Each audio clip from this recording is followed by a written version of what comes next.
ನಿಂದು ಗಿಲ್ಲಿದು friendship next level nomination ಅಲ್ಲಿ ಅವನ ಹೆಸರು ತಗೋತೆ. ಯಾಕೆ ಗಿಲ್ಲಿಂದ ಕಾವ್ಯ ಗಿಲ್ಲಿಂದ ಕಾವ್ಯ ಅಂತ ಗಿಲ್ಲಿಯನ್ನು ಒಪ್ಪಿಕೊಂಡ ಕಾವ್ಯ ನಿಜವಾಗ್ಲೂ ಕೂಡ ಇಡೀ ಕರ್ನಾಟಕ ಜನತೆ ಎಲ್ಲ ಕಾಯ್ತಾ ಇತ್ತು. ಗಿಲ್ಲಿ ಕಾವ್ಯ ಇಬ್ರು ಒಂದಾದ್ರೆ ಚಂದ ಚಂದ ಅಂತೇಳಿ. ಅದೇ ರೀತಿ ನಿಜವಾಗ್ಲೂ ಕೂಡ ಇವತ್ತು ಗಿಲ್ಲಿನ ಕಾವ್ಯ ಮನಸ್ಫೂರ್ತಿ ಒಪ್ಕೊಂಡ್ಲು. ಏನಂತಂದ್ರೆ ಯಾವ ತರ ಅಂತಂದ್ರೆ ನಡೆದಿದ್ದೇನು ಅಂತಂದ್ರೆ ಇವತ್ತು ಅನುಪಮ ಗೌಡ ಅವ್ರು ಬಂದಿರೋ, ಸುದೀಪ್ ಅವರು ಇಲ್ದೇ ಇದ್ರಿಂದ ಅನುಪಮ ಗೌಡ ಅವ್ರು ಬಂದು ಒಬ್ಬೊಬ್ರ ಬಗ್ಗೆ ಒಬ್ಬೊಬ್ರ ಅಭಿಪ್ರಾಯ ಹೇಳೋದು. ಯಾವ ತರ ಅಂತಂದ್ರೆ ಅವರು ಫೋಟೋ ಕೊಡ್ತಿರು, ಅಲ್ಲೊಂದು ಬೋರ್ಡ್ ಇಟ್ಟಿರು. ಆ ಬೋರ್ಡ್ ಮೇಲೆ ಅವ್ರ ಫೋಟೋ ಇಟ್ಟು ಯಾರನ್ನ ನೀವು ಮನೆಯಿಂದ ಇಲ್ಲಿ ಬಿಗ್ ಬಾಸ್ ಮನೆಯಿಂದ ಹೊರಗಡೆ ಹೋದ್ಮೇಲೆ ಯಾರ ಫ್ರೆಂಡ್ಶಿಪ್ನ ಕಂಟಿನ್ಯೂ ಮಾಡ್ತೀರಿ, ಯಾರ ಫ್ರೆಂಡ್ಶಿಪ್ನ ಬ್ಲ್ಯಾಕ್ ಮಾಡ್ತೀರಿ ಅನ್ನೋದಕ್ಕೆ ಒಂದು ಚಾನ್ಸ್ ಕೊಡ್ತಾರೆ. ಎರಡೆರಡು ಫೋಟೋ ತಗೊಂಡು ಇದು ಮಾಡಬೇಕು. ಎಲ್ಲರೂ ಹೇಳ್ಕೊಂಡು ಬಂದರು. ಎಲ್ಲರೂ ಹೇಳ್ಕೊಂಡು ಬಂದಾಗ ಮೊದಲಿಗೆ ಸಿಕ್ಕಿದ್ದು ಯಾರಿಗೆ? ಕಾವ್ಯಗೆ. ಈಗ ಫಸ್ಟು ಗಿಲ್ಲಿ ಹೇಳಿ ಆಮೇಲೆ ಕಾವ್ಯ ಹೇಳಿದ್ರೆ ಅದೊಂಥರ, ಆದರೆ ಫಸ್ಟ್ ಬಂದಿದ್ದೆ ಕಾವ್ಯಗೆ. ಕಾವ್ಯ ಮೊದಲು ಹೇಳಿದ್ದೇನು ಅಂತಂದರೆ ಸಿಕ್ಕಾಪಟ್ಟೆ ಖುಷಿಯಾಗೋಯ್ತು ನಿಜವಾಗ್ಲೂ ಕೂಡ. ಕರ್ನಾಟಕ ಜನತೆ ಎಷ್ಟು ಇಷ್ಟಪಡ್ತಾ ಇದ್ರು, ಅದಕ್ಕೆ ನಿಜವಾಗ್ಲೂ ಕೂಡ ಒಂದು ಸಾರ್ಥಕತೆ ಆಯಿತು ಅನಿಸುತ್ತೆ. ಕಾವ್ಯ ಏನು ಮಾಡಿದ್ಲು ಅಂತಂದರೆ ಗಿಲ್ಲಿ ಫೋಟೋವನ್ನು ತಗೊಂಡು ಬೋರ್ಡ್ ಮೇಲೆ ಅಂಟಿಸಿ, ನಾನು ಇಲ್ಲಿಂದ ಮನೆಯಿಂದ ಹೊರಗಡೆ ಹೋದ್ಮೇಲೆ ಗಿಲ್ಲಿ ಒಂದು ಫ್ರೆಂಡ್ಶಿಪ್ನ ಫಾಲೋ ಮಾಡ್ತೀನಿ, ಅಂದರೆ ಗಿಲ್ಲಿ ಜೊತೆಗೆ ಫ್ರೆಂಡ್ ಆಗಿರೋಕ್ಕೆ ಇಷ್ಟಪಡ್ತೀನಿ, ಗಿಲ್ಲಿ ಜೊತೆಗೆ ನಾನು ಒಂದು ಇದನ್ನ ಕಂಟಿನ್ಯೂ ಮಾಡ್ತೀನಿ, ಒಂದು ಫ್ರೆಂಡ್ಶಿಪ್ ಕಂಟಿನ್ಯೂ ಮಾಡ್ತೀನಿ ಅಂತ ಹೇಳಿದ್ರು.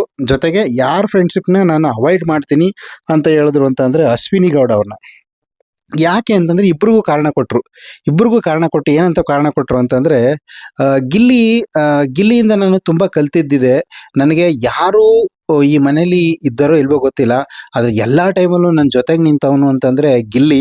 ಹಂಗಾಗಿ ನಾನು ಜೀವನ ಪರ್ಯಂತ ಗಿಲ್ಲಿ ಜೊತೆ ಇರೋದಕ್ಕೆ ಮನೆಯಿಂದ ಹೊರಗಡೆ ಹೋದ್ಮೇಲೂ ಕೂಡ ಇಷ್ಟಪಡ್ತೀನಿ. ಅದಕ್ಕೋಸ್ಕರ ನಾನು ಗಿಲ್ಲಿನ ಇಷ್ಟಪಡ್ತೀನಿ. ಸೂಪರ್. ನಿಜವಾಗ್ಲೂ ಕೂಡ ಏನಮ್ಮ, ನಿಜವಾಗ್ಲೂ ಕೂಡ ನೀವು ಇಷ್ಟು ದಿನ ಹೇಗಿದ್ರೋ ಏನೋ ಗೊತ್ತಿಲ್ಲ, ಗಿಲ್ಲಿನ ಕರ್ನಾಟಕ ಜನತೆಯ ಪರವಾಗಿ ನೀವು ಒಪ್ಕೊಂಡ್ರಲ್ಲ, ಸೂಪರ್. ಜೊತೆಗೆ ಅಶ್ವಿನಿ ಗೌಡ ಅವ್ರನ್ನ ಯಾಕೆ ನಾನು ಅವ್ರ ಫ್ರೆಂಡ್ಶಿಪ್ನ ನಾನು ಮುಂದುವರ್ಸಲ್ಲ ಅಂತ ಅನ್ನೋದು ಹೇಳಿದ್ರು ಅಂತಂದರೆ, ಅವರು ಮೊದಲು ಬಂದಾಗ ಹೇಗಿದ್ರು, ಕೊನೆಯಲ್ಲಿ ಹೇಗಾದ್ರು, ಅವರೆಷ್ಟು ರಿವರ್ಸ್ ಆಗ್ತಿದ್ರು, ಈ ಥರದ ಅವ್ರದ್ದೊಂದು ಬೇರೆ ಥರದ ಒಂದು ಮನಸ್ಥಿತಿ ಬಗ್ಗೆ ಅವರು ಕೋಪ ಮಾಡ್ಕೊಳ್ಳೋದು, ಅವ್ರ ರೀತಿ ಜಾಸ್ತಿ ರೂಢಾಗಿ ಮಾತಾಡ್ತಿದ್ದು, ಗಿಲ್ಲಿಗೆ ಎಷ್ಟು ನೆಗೆಟಿವ್ ಆಗ್ತಿದ್ರು ಇವ್ರಿಗೂ ಅಷ್ಟೇ ನೆಗೆಟಿವ್ ಆಗ್ತಿದ್ರು. ಹಂಗಾಗಿ ಅವ್ರ ಫ್ರೆಂಡ್ಶಿಪ್ನ ಹೇಳಿದ್ರು. ಆಮೇಲೆ ನೆಕ್ಸ್ಟು ಅದಾದಮೇಲೆ ಗಿಲ್ಲಿಗೆ ಬಂತು, ಇನ್ನೊಬ್ರದ್ದಾದ್ಮೇಲೆ ಗಿಲ್ಲಿಗೆ ಬಂತು. ಗಿಲ್ಲಿ ನಾನು ಈ ಮನೆಯಿಂದ ಹೊರಗಡೆ ಹೋದ್ಮೇಲೆ ಯಾರು ಫ್ರೆಂಡ್ಶಿಪ್ನ ಫಾಲೋ ಮಾಡ್ತೀನಿ ಅಂತಂದರೆ ನಾನು ಕಾವ್ಯದ್ದೇ ಫಾಲೋ ಮಾಡ್ತೀನಿ ನಾನು ಅಂತ ಹೇಳಿದ್ರು. ಜೊತೆಗೆ ಅದಕ್ಕೆ ಕಾರಣ ಏನಂತ ಹೇಳಿದ್ರು ಅಂತಂದರೆ ನಿಜವಾಗ್ಲೂ ಕೂಡ ಸೂಪರ್ ಆಗಿತ್ತು. ನಿಜವಾದ ಒಂದು ಕ್ಲಾರಿಟಿ ಸಿಕ್ತು ಗಿಲ್ಲಿಯಿಂದ. ಯಾಕೆ ನಾನು ಕಾವ್ಯನ ಒಂದು ಫಾಲೋ ಮಾಡ್ತೀನಿ, ಅವ್ರ ಫ್ರೆಂಡ್ಶಿಪ್ನ ಫಾಲೋ ಮಾಡ್ತೀನಿ ಅಂತಂದರೆ, ನಾನು ಮನೆಗೆ ಬಂದಾಗಿಂದ ಎಲ್ಲರೂ ಕೂಡ ನನ್ನ ನೆಗೆಟಿವ್ ಆಗೇ ಮಾತಾಡ್ತಿದ್ರು. ಯಾಕೆಂದರೆ ಏನಂತ, ನಾನು ಎಲ್ಲರೂ ನೆಗೆಟಿವ್ ಮಾತಾಡ್ತೀನಿ, ಮತ್ತು ಎಲ್ಲರೂ ಕಾಲೆಳಿತೀನಿ, ಎಲ್ರಿಗೂ ಕೀಟ್ಲೆ ಮಾಡ್ತೀನಿ, ಎಲ್ರಿಗೂ ತೊಂದರೆ ಕೊಡ್ತೀನಿ ಅಂತ ಎಲ್ಲರೂ ಕೂಡ ನನ್ನ ಟೀಕೆ ಮಾಡ್ತಿದ್ರು. ತುಂಬ ನನ್ನ ನಾಮಿನೇಷನ್ ಕೂಡ ಮಾಡ್ತಿದ್ರು. ಅಷ್ಟು ನನಗೆ ಬೇಸರ ಮಾಡ್ತಿದ್ರು. ಆದರೆ ನಾನು ಜಾಸ್ತಿ ಒಂದು ಕಾಟ ಕೊಡ್ತಿದ್ದು, ಕಾಲೆಳಿತಿದ್ದು, ತುಂಬ ತೊಂದರೆ ಕೊಡ್ತಿದ್ದು ಅಂತಂದರೆ ಕಾವ್ಯರೊಬ್ಬರಿಗೇನೆ.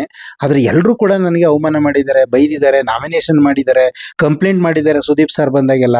ಆದರೆ ನನಗೆ ಇದನ್ನ ಯಾವುದನ್ನು ಕೂಡ ಮಾಡದಿದ್ದು ಯಾರು ಅಂತಂದರೆ ಕಾವ್ಯ. ನಾನು ಎಷ್ಟೇ ಅವ್ರು ಗೋಳು ಇಕ್ಕೊಂಡ್ರು, ಎಷ್ಟೇ ಹೊಟ್ಟೆ ಉರ್ಸಿದ್ರು, ಎಷ್ಟೇ ನೋವು ಕೊಟ್ಟರು ಕೂಡ ಹೊರಗಡೆ ಸೈಡಲ್ಲಿ ಕರ್ಕೊಬಿಟ್ಟು ಈ ಥರ ಮಾಡಬೇಡ, ಹಿಂಗೆಲ್ಲ ಮಾಡಬೇಡ, ಈ ಥರ ಮಾಡಬೇಡ ಅಂತ ತುಂಬ ಪ್ರೀತಿಯಿಂದ ಹೇಳ್ತಿರು. ಅದಕ್ಕೋಸ್ಕರ ಅವರ ಒಂದು ಗುಣ ನನಗೆ ತುಂಬ ಇಷ್ಟ ಆಯಿತು. ಅದಕ್ಕೋಸ್ಕರ ಕಾವ್ಯ ಒಂದು ಫ್ರೆಂಡ್ಶಿಪ್ನ ನಾನು ಮುಂದಿನ ದಿನಗಳಲ್ಲಿ ಬಿಗ್ ಬಾಸ್ ಮನೆಯಿಂದ ಹೋದ್ಮೇಲೆ ಅದನ್ನು ಕಂಟಿನ್ಯೂ ಮಾಡ್ತೀವಿ ಅಂತ ಹೇಳಿದ್ರು. ನೋಡಿ ಎಷ್ಟು ಸ್ಪಷ್ಟವಾಗಿದೆ ಇಬ್ಬರ ಒಂದು ಹೇಳಿಕೆ ಇದೆ. ಕರ್ನಾಟಕ ಜನತೆಯ ಹೇಳಿಕೆ, ಅವರಿಬ್ಬರ ಹೇಳಿಕೆ ಅಲ್ಲ. ನಿಜವಲ್ಲೂ ಕೂಡ ಸಖತ್ತಾಗಿತ್ತು. ನಿಜವಲ್ಲೂ ಕೂಡ ಗಿಲ್ಲಿ ಕಾವ್ಯ ಒಂದು ಕಾಂಬಿನೇಷನ್ ಇದೆಯಲ್ಲ, ಒಳಗಡೆ ಏನಿದೆ ಅಂತ ಎಲ್ಲರೂ ಗೊತ್ತಿರಲಿಲ್ಲ, ಆದರೆ ಈಗೀಗ ಅದು ಗೊತ್ತಾಗ್ತಾ ಇದೆ. ನಿಜವಲ್ಲೂ ಕೂಡ ನಮಗಂತೂ ಸೂಪರ್ ಇಷ್ಟ ಆಯಿತು. ಮೊನ್ನೆ ನೋಡ್ರೆ ಕಾವ್ಯ ಅವ್ರ ತಂದೆ ಬಂದು ಗಿಲ್ಲಿ ರಘು ಅವರ ಕೈಲಿರೋ ಬ್ರಾಸ್ಲೈಟ್ನ ಬಿಚ್ಕೊಂಡು ತನ್ನ ಕೈಗೆ ಹಾಕೊಳ್ಳೋದು, ಅವ್ರ ರಘು ಅವ್ರ ಕುತ್ಕೆಲಿರೋ ಬ್ರಾಸ್ಲೈಟ್ ತೆಗೆದು ಹಾಕೊಳ್ಳೋದು, ಹಾಕೊಳ್ಳೋದು, ಚೈನ. ಪಾಪ ಅವ್ನು ಕಾಮಿಡಿ ಥರ ಮಾಡ್ತಿದ್ದ.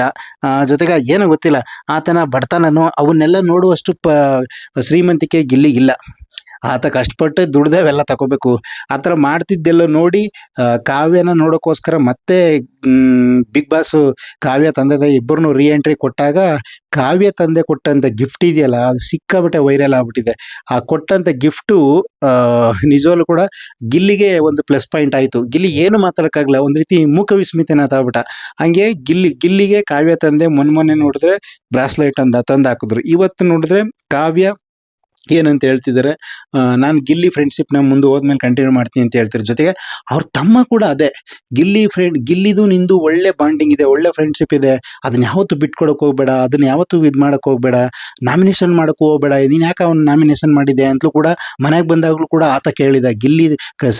ಕಾವ್ಯ ತಮ್ಮ ಕಾರ್ತಿಕ್ ನಿಜವಲ್ಲಿ ನೋಡಿ, ಸ್ಟಾರ್ಟಿಂಗ್ ಬಂದಾಗ ಅವನು ಎಲ್ಲರೂ ಮಾತಾಡಿಸ್ತಿದ್ದ, ಆದರೆ ಗಿಲ್ಲಿನೇ ಮಾತಾಡಿಸ್ತಾನೆ, ಸೈಡ್ ಹೋಗ್ತಿದ್ದಾಗ ಗಿಲ್ಲಿನೇ ನಮಗೆ ಟಚ್ ಅಪ್ ಮಾಡ್ತೀರಾ, ಹಾಂ ಅಂತಂದ. ಅಂದರೆ ಗಿಲ್ಲಿ ಮಾತಾಡ್ಸೋಕೆ ಹೋದ್ರು ಕೂಡ ಕಾವ್ಯ ತಮ್ಮ ಮಾತಾಡ್ಸನ್ ಸೈಡ್ಗೆ ಹೋಗಿ ಎಲ್ಲರೂ ಮಾತಾಡಿಸಿ, ಆಮೇಲೆ ಗಿಲ್ಲಿಯವ್ರ ತಂದೆ ತಾಯಿ ಎಲ್ಲರನ್ನೂ ಮಾತಾಡಿಸಿ, ಆಮೇಲೆ ಲಾಸ್ಟ್ಗೆ ಹಾಯ್ ಗೆಳೆಯ ಅಂತ ಮಾತಾಡ್ಸೋಕೆ ಬಂದ. ಅಂದರೆ ಅವ್ರಿಗೆಲ್ಲ ಗಿಲ್ಲಿ ತಮ್ಮನಿಗೂ ಕೂಡ, ಇದು ಕಾವ್ಯನ ತಮ್ಮನಿಗೂ ಕೂಡ ಗಿಲ್ಲಿ ತುಂಬ ಇಷ್ಟ ಆಗಿದೆ. ಅದಕ್ಕಿಂತ ಹೆಚ್ಚಾಗಿ ಕಾವ್ಯನ ತಾಯಿ ಬಂದಿದ್ರಲ್ಲ ಅವತ್ತು, ಹೇಳಿದ್ರು ಅವ್ರು ಒಂದು ಮಾತು, ಏನಂತ ಹೇಳಿದ್ರು ಅಂತಂದರೆ, ನೀನು ಯಾವತ್ತೂ ಕೂಡ ಗಿಲ್ಲಿನ ಬಿಟ್ಕೊಡಕ್ಕೆ ಹೋಗಬೇಡ, ಗಿಲ್ಲಿ ಯಾವತ್ತೂ ಕೂಡ ಇದುವರೆಗೂ ನೀನು ಎಲ್ಲೂ ಬಿಟ್ಕೊಟ್ಟಿಲ್ಲ, ಗಿಲ್ಲಿ ನೀನು ಯಾವತ್ತೂ ಬಿಟ್ಕೊಟ್ಬೇಡ. ನೋಡಿ, ಅಂದರೆ ಮನೆ ಮಂದಿ ಕಾವ್ಯ ಮನೆ ಮಂದಿಗೆ ಎಲ್ರಿಗೂ ಕೂಡ ಗಿಲ್ಲಿ ಅಷ್ಟು ಇಷ್ಟ ಆಗ್ಬಿಟ್ಟಿದ್ದಾನೆ. ಅಂದರೆ ಕರ್ನಾಟಕ ಜನತೆ ಏನು ಅನ್ಕೋತಿರೋ ಅದೇ ಆಗ್ತಿದೆ ನಿಜವಾಗ್ಲೂ ಕೂಡ. ಕಾವ್ಯನ ತಂದೆ, ಕಾವ್ಯನ ತಾಯಿ, ಕಾವ್ಯನ ತಮ್ಮ ಎಲ್ಲರೂ ಕೂಡ ಗಿಲ್ಲಿನ ಅಷ್ಟೊಂದು ಇಷ್ಟಪಡ್ತಿದ್ದಾರೆ. ಇಡೀ ಕರ್ನಾಟಕ ಜನತೆನೇ ಇಷ್ಟಪಡ್ತಿದ್ದಾರೆ. ಅಂದರೆ ಇವರು ಇಷ್ಟಪಡದೆ ನೀನೇನು, ನಿಜವಾಗ್ಲೂ ಕೂಡ ಅಷ್ಟು ಇರ್ತಿತ್ತು. ಆದರೆ ಇವತ್ತು ಕಾವ್ಯ ಇಷ್ಟಪಡ್ತಿದ್ದಳೋ ಇಲ್ಲವೋ ಅನ್ನೋದು ಕರ್ನಾಟಕ ಜನತೆ ತುಂಬ ಒಂದು ರೀತಿ ಕಸಿವಿಸಿ ಇತ್ತು. ಆದರೆ ಇವತ್ತು ಯಾರನ್ನ ನೀವು ಫಾಲೋ ಮಾಡ್ತೀರಿ, ಯಾರನ್ನ ನೀವು ಬ್ಲಾಕ್ ಮಾಡ್ತೀರಿ ಬಿಗ್ ಬಾಸ್ ಮನೆಯಿಂದ ಹೊರಗಡೆ ಹೋದ್ಮೇಲೆ ಅಂತ ಕೇಳಿದಾಗ ಕಾವ್ಯ ಹೇಳಿದ್ದಂತೂ ಸಖತ್ತಾಗಿತ್ತು. ಈಗ ಫಸ್ಟು ಏನಾದರೂ ಗಿಲ್ಲಿ ಹೋಗ್ಬಿಟ್ಟು ನಾನು ಕಾವ್ಯನ ಫಾಲೋ ಮಾಡ್ತೀನಿ, ಬೇರೆಯವ್ರನ್ನ ಇದು ಮಾಡ್ತೀನಿ ಅಂತ ಹೇಳ್ಬಿಟ್ರೆ ಅದೊಂಥರ. ಆದರೆ ಮೊದಲೇ ಬಂದಿದ್ದು ಯಾರಿಗೆ? ಕಾವ್ಯಗೆ. ಕಾವ್ಯ ಬಂದಾಗ ಕಾವ್ಯ ಬೇಕಾದ್ರೆ ಎಲ್ಲ ಧನುಷ್ ಜೊತೆಗೆ ಚೆನ್ನಾಗಿ ಓಡಾಡ್ತಾಳೆ, ಧನುಷ್ ಜೊತೆ ಜಾಸ್ತಿ ಬರೀತಾಳೆ ಅಂತ ಎಲ್ಲರೂ ಅಂತಿದ್ರು. ಧನುಷ್ನ ಬೇಕಾದ್ರೆ ಹೇಳ್ಬೋದಾಯಿತು. ಆದರೆ ಬೇರೆ ಜೊತೆಗೆ ಧನುಷ್ಗಿಂತ ಹೆಚ್ಚಾಗಿ ಈಗ ಸ್ಪಂದನ ಮತ್ತು ಕಾವ್ಯ ತುಂಬ ಒಂದು ರೀತಿ ಫ್ರೆಂಡ್ಶಿಪ್ ಬಾಂಡಿಂಗ್ ಸಖತ್ತಾಗಿ ಆಗ್ಬಿಟ್ಟಿತ್ತು. ಆದರೆ ಸ್ಪಂದನ, ಧನುಷ್ ಇವರೆಲ್ಲರೂ ಬಿಟ್ಟು ಕಾವ್ಯ ನಾನು ಬಿಗ್ ಬಾಸ್ ಮನೆಯಿಂದ ಹೊರಗಡೆ ಹೋದ್ಮೇಲೆ ಗಿಲ್ಲಿ ಒಂದು ಫ್ರೆಂಡ್ಶಿಪ್ನ ಕಂಟಿನ್ಯೂ ಮಾಡ್ತೀನಿ ಅಂತ ಹೇಳಿದ್ದು ಇನ್ನೂ ಕೂಡ ಸೂಪರ್ ಆಗಿತ್ತು. ನಿಜವಾಗ್ಲೂ ಕೂಡ ಅದನ್ನು ನೋಡೋದಕ್ಕೆ ಒಂದು ಒಳ್ಳೆ ಮೆಮೊರಬಲ್ ಮೂಮೆಂಟು. ನಿಜವಾಗ್ಲೂ ಕೂಡ ಬಡವ್ರ ಮಕ್ಕಳು ಕಷ್ಟಪಟ್ಟರೆ ಯಾವತ್ತಾದರೂ ಭಗವಂತ ಯಾವ್ದಾದ್ರು ರೂಪದಲ್ಲಿ ಬಂದು ಬೆನ್ನಿಂದ ನಿಂತ್ಕೋತಾಳೆ ಅಂತ ಅನ್ನೋದಕ್ಕೆ ಗಿಲ್ಲಿಯ ಶ್ರಮ, ಆತನ ಕಷ್ಟ, ಆತ ಅನುಭವಿಸಿದಂಥ ನೋವು, ಆ ಪಟ್ಟಂಥ ಪಾಡು, ಅವನಿಗಿರೋ ಟ್ಯಾಲೆಂಟ್ಗೆ ನಿಜವಾಗ್ಲೂ ಕೂಡ ಒಂದು ಒಳ್ಳೆ ಸಂದರ್ಭ ಒಂದು ನಿಜವಾಗ್ಲೂ ಕೂಡ ಕಾವ್ಯ ಮುಖಾಂತರ ಸಿಗ್ತಾ ಇದೆ ಅಂತ ಅನಿಸುತ್ತೆ. ನಿಜವಾಗ್ಲೂ ಕೂಡ ಸೂಪರ್. ನನಗಂತೂ ನೋಡ್ತಾ ಸಿಕ್ಕಾಪಟ್ಟೆ ಖುಷಿ ಆಯಿತು.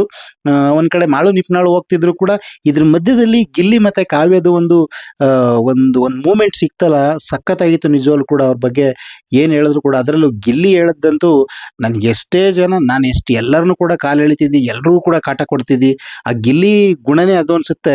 ಹಂಗಿರುವಂಥ ಇದರಲ್ಲಿ ನಾನು ಕಾವ್ಯ ಎಷ್ಟೇ ಕಾಟ ಕೊಟ್ಟರು, ಎಷ್ಟೇ ತಲೆ ಇದು ಮಾಡಿದ್ರು ಕೂಡ ಯಾವತ್ತೂ ನನಗೆ ಬೈಲಿಲ್ಲ, ಯಾವತ್ತೂ ಕೂಡ ನನ್ನ ಮೇಲೆ ಕಂಪ್ಲೇಂಟ್ ಮಾಡಲಿಲ್ಲ. ಆದರೆ ಸೈಡ್ ಕರ್ಕೋಗಿ ಹೇಳಿ ಈ ಥರ ಮಾಡಬೇಡ, ಆ ಥರ ಮಾಡಬೇಡ ಅಂತ ಹೇಳ್ತಿದ್ರು. ಅದು ನನಗೆ ತುಂಬ ಇಷ್ಟ ಆಯಿತು. ಅದಕ್ಕೋಸ್ಕರ ನಾನು ಇರ್ತೀನಿ ಅಂತ ಹೇಳಿದ್ದು ತುಂಬ ನಮಗೂ ಕೂಡ ಸರಿ ಅನ್ನಿಸ್ತು. ನಿಜವಾಗ್ಲೂ ಕೂಡ ನಿಮ್ಗೆ ಏನು ಅನ್ನಿಸ್ತು? ಕಾವ್ಯ ಹೇಳಿದ ಮಾತಿಂದ ಎಷ್ಟು ಜನಕ್ಕೆ ಖುಷಿಯಾಗಿದೆ? ಕಾವ್ಯ ಮತ್ತು ಗಿಲ್ಲಿ ಫ್ರೆಂಡ್ಶಿಪ್ಪು, ಕಾವ್ಯ ಮತ್ತು ಗಿಲ್ಲಿ ಜೋಡಿ ಚೆನ್ನಾಗಿರುತ್ತೆ ಅಂತ ಅನ್ನೋರು ನಿಜವಾಗ್ಲೂ ಕೂಡ ನಿಮಗೆಲ್ಲ ಚೆನ್ನಾಗಿತ್ತು ಅಂತ ಅನಿಸಿದ್ರೆ ನೀವೆಲ್ಲರೂ ಕೂಡ ಅವರಿಬ್ಬರನ್ನ ಒಂದು ಫ್ರೆಂಡ್ಶಿಪ್ ಕುರಿತು, ಅವರಿಬ್ಬರ ಒಂದು ಜೋಡಿಯನ್ನು ಕುರಿತು ಒಂದು ಕಮೆಂಟ್ ಮಾಡಿ. ನಮ್ಮ ಈ ಚಾನಲ್ನ ಇದೇ ರೀತಿ ಅಪ್ಡೇಟ್ಗೋಸ್ಕರ ಸಬ್ಸ್ಕ್ರೈಬ್ ಮಾಡಿಕೊಂಡು ಲೈಕ್ ಮಾಡಿಕೊಂಡು ಒಂದು ಕಮೆಂಟ್ ಮಾಡಿ. Thank you.